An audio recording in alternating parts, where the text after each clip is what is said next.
Good morning, Mac brothers and sister scholars. I'm Coach Xavier Aniton, class of 2016. I'm so very grateful to be here for this ceremony today as we celebrate the school year and we celebrate potential scholars becoming pillars within their communities. It only takes one individual to make the right step for their peers to take notice and do the same. To the teachers, thank you for allowing your students to take some time to be a part of this program. It's so very helpful for learning life lessons and how to navigate throughout this school. To the admin, thank you for being here. I know that it gets busy at the end of the school year, but I'm so grateful that you're here today to celebrate these scholars. A special thanks goes to Mr. McIntyre. He's helped out a generation of Shaker graduates. For my family alone, he's helped out my mother, my uncle, and myself. And from our family to yours, Mr. McIntyre, thank you for your time. I am now at an age where I can act as a pillar of my community, help my community where I see fit, and that's as a rowing coach. I'm a rowing coach for the men's and women's high school team. Rowing has a lot of the same characteristics as being a Mac Scholar.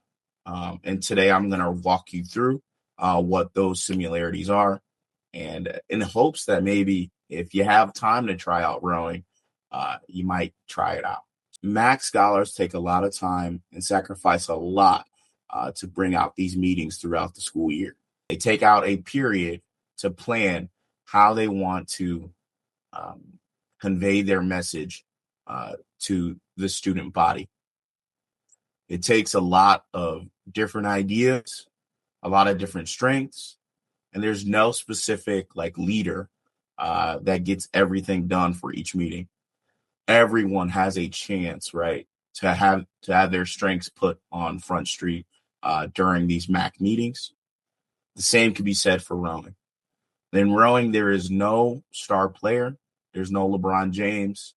There's no Donovan Mitchell. Everyone has a strength, and everyone is utilized for their strength at some point in time. Sometimes, if you have great strengths, you're going to have to take a step back and let others shine. So in that way, rowing and being a Mac Scholar go hand in hand in that way. You're a representative of your community. In rowing, it's predominantly a rich, elite sport, and we're a public school.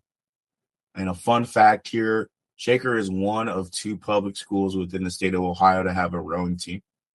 So the community, the people that we see at our competitions known as regattas, they are not on the same wavelength as us, all right? And we have to represent our community in the best light possible. So what Mr. McIntyre has always preached to us as Mac Scholars is walk around the school as if your last name was on the back of you.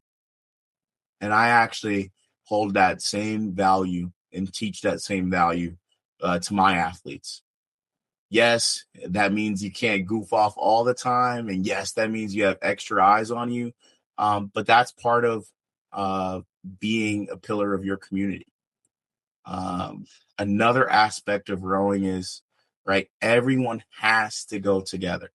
Everyone has to be on one accord. If you're not on one accord, the boat does not move properly. And the same could be said as a Mac Scholar. When you're conveying a message during your Mac Scholar meeting, if you're not in tune with your other brothers or sisters, the meeting can go elsewhere. It can go left.